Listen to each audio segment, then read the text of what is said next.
sebelum memulai pembelajaran pada hari ini, alangkah baiknya untuk kita berdoa dulu. Boleh ketua kelasnya untuk dipimpin? Oke teman-teman semua, sebelum kita mulai pembelajaran kita hari ini, alangkah baiknya berdoa bersama-sama menurut tema. Berdoa dimulai. Selesai beri salam. Assalamualaikum warahmatullahi wabarakatuh. Waalaikumsalam warahmatullahi wabarakatuh. Terima kasih Akmal atas bantuannya. Oke, sebelum kita memulai pembelajaran pada hari ini, pastikan semuanya sudah join ya ke Google Classroom-nya. Atau kalian bisa langsung join aja ke kode ini, dan Ibu juga udah share ke grup kelas kalian mengenai linknya. Jadi bisa langsung aja untuk mengisi presensinya. Ibu tunggu sampai hari ini jam 12 siang. Oke, sebelum memulai pembelajaran pada hari ini juga, Ibu pengen kalian itu udah benar-benar siap secara psikis, fisik, dan juga mental kalian. Jadi ikuti kata-kata Ibu dan juga ikuti peragaan Ibu ya. Oke, semuanya pegang tangannya ke dalam dada kalian. Lalu pejamkan mata kalian dan ikuti kata-kata Ibu. Saya siap. Saya siap. Saya semangat. Saya semangat. Dan saya yakin. Dan saya yakin Untuk mendapatkan materi pada hari ini dengan baik. untuk mendapatkan materi hari ini dengan baik. Oke, boleh dibuka matanya? Wow. Kalian dari motivasi dalam diri kalian ya, biar kalian itu alam bawah sadarnya benar-benar terbawa gitu, termotivasi untuk mengikuti pembelajaran pada hari ini. Dan Ibu harapkan semuanya benar-benar fokus dan juga bisa mendengarkan apa yang Ibu sampaikan, dan juga bisa berkolaborasi dengan teman-teman kalian apabila ada yang belum paham gitu. Dan Ibu pengen kalian itu benar-benar mengeluarkan sisi terbaik kalian dalam pembelajaran kali ini. Oke, kita pada pertemuan kali ini akan membahas mengenai elemen kelima, yaitu dokumen berbasis digital. Nah, tentunya juga ada pertanyaan pemantik dulu nih. Coba kalian perhatikan gambar di layar, dan bagaimana sih gambar tersebut itu bisa menjelaskan proses pengelolaan dokumen di era digital. Ada yang mau menjawab? Oke, boleh Kansa? Gambar itu merupakan bentuk pengolahan dokumen berbasis digital dengan media laptop dan penyimpanan sebagai folder. Betul sekali, terima kasih Kansa. Benar ya yang disampaikan sama Kansa tadi, ini adalah bentuk dari pengimplementasian pengelolaan dokumen berbasis digital dengan bantuan laptop, di mana di dalamnya itu ada banyak file yang disatukan ke dalam folder. Oke, selanjutnya kita juga perlu tahu ya anak-anak tentang tujuan pembelajaran kita pada hari ini. Jadi kita akan membahas mengenai subjenis peralatan pengelolaan dokumen. Tentunya kalian itu agar bisa mengetahui pengertian dokumen berbasis digital, pengertian peralatan pengelolaan dokumen, jenisnya, dan juga manfaat dari peralatan dokumen berbasis digital. Nah, dari pembelajaran hari ini Ibu harapkan manfaat yang akan kalian dapatkan adalah kalian bisa memahami jenis-jenis peralatan dalam pengelolaan dokumen, sehingga kalian bisa mengimplementasikannya nanti di dunia kerja, sehingga kalian itu nggak pusing lagi atau kalian nggak bingung lagi ini peralatan apa ya, kok saya baru dengar gitu. Istilahnya sekarang kalian itu sudah dapat dasar-dasarnya dari Ibu.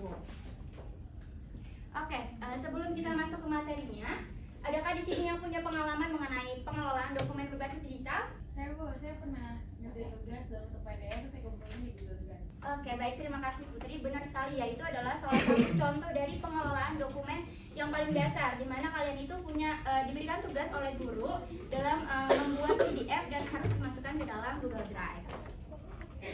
Baik, kita masuk ke materi yang inti, yaitu mengenai dokumen berbasis digital. Jadi dokumen ini dalam bahasa Inggris disebut sebagai dokumen, lalu dalam bahasa Latin disebut dokumentum yang artinya kertas atau dokumen resmi.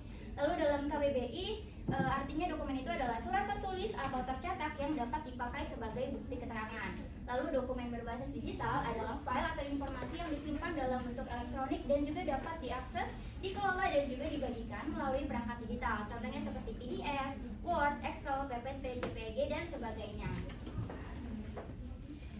Nah, selanjutnya di sini ada peralatan pengelolaan dokumen. Jadi kalau dalam berbasis digital itu disebut sebagai dokumen manajemen sistem. Bisa diulangi apa? Dokumen manajemen sistem.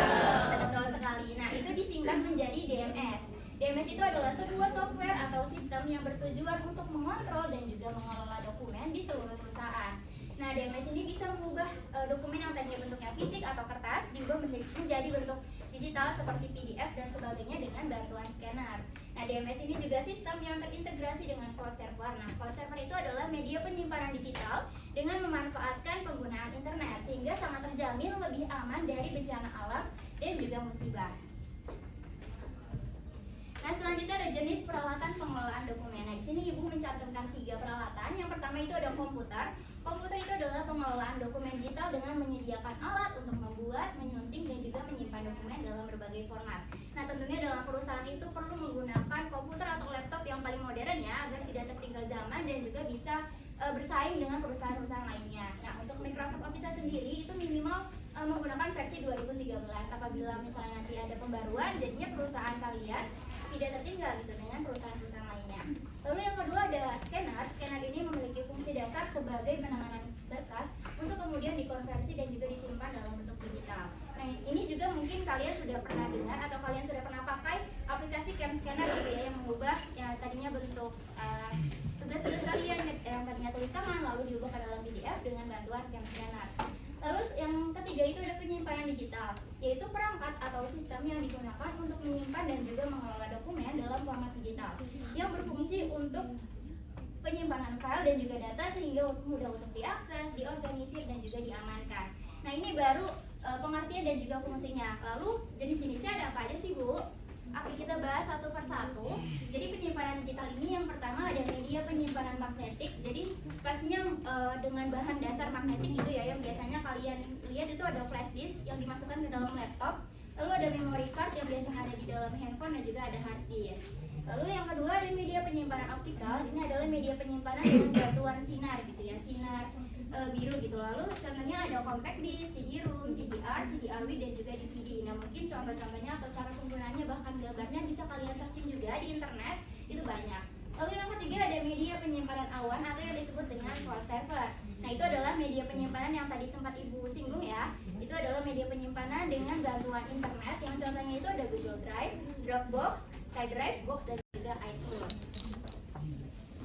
Nah, selanjutnya setelah kita sudah tahu nih jenis-jenis dari peralatan pengelolaan dokumen berbasis digital, tentunya ada manfaat yang bisa kita dapatkan gitu ya. Yang pertama, tentunya bisa mengatur banyak dokumen itu lebih mudah, dapat mengakses dokumen lebih cepat, mampu berkolaborasi dengan siapa saja, dan biasanya mungkin ada kolaborasi dengan perusahaan lain, itu bisa digunakan ya digital ini. Lalu ada hemat ruang penyimpanan karena nggak perlu ruangan tersendiri untuk menyimpan peralatan-peralatan pengelolaan dokumen, hanya butuh RAM saja. Lalu selanjutnya ada dokumen itu lebih aman dan bisa tracking pihak yang melakukan revisi, jadi ketahuan gitu siapa yang lagi membuka dokumen, lalu siapa yang lagi melakukan revisi dan juga menghapus dokumen. Lalu juga bisa mengurangi resiko dari dokumen itu hilang, rusak dan sebagainya, serta mudah diakses di mana saja karena hanya menggunakan internet saja gitu. Oke, setelah kita sudah membahas mengenai materi, selanjutnya ada studi kasus nih. Coba kalian perhatikan dan coba jawab pertanyaannya. Ada yang mau menjawab?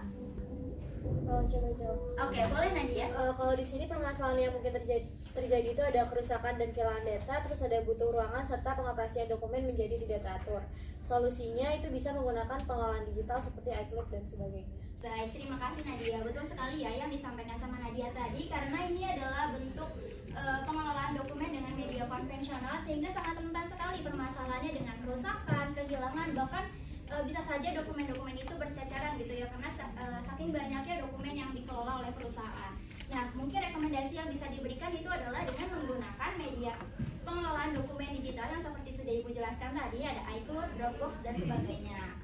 Oke, mungkin itu tadi baru pendapat dari Nadia nih. Tapi kalau misalnya selanjutnya, Ibu juga pengen kalian semua ini menjawab studi kasus yang sudah Ibu lampirkan juga di dalam Google Classroom dan sudah Ibu buat juga deadline pengumpulannya. Jadi dimaksimalkan ya untuk mengerjakannya. Oke, selanjutnya tadi kan udah Ibu jelaskan nih jenis-jenis peralatan pengelolaan dokumen. Nah, mungkin dari kalian di sini ada yang mau berpendapat dari ketiga yang sudah Ibu jelaskan tadi, mana sih peralatan yang paling menarik?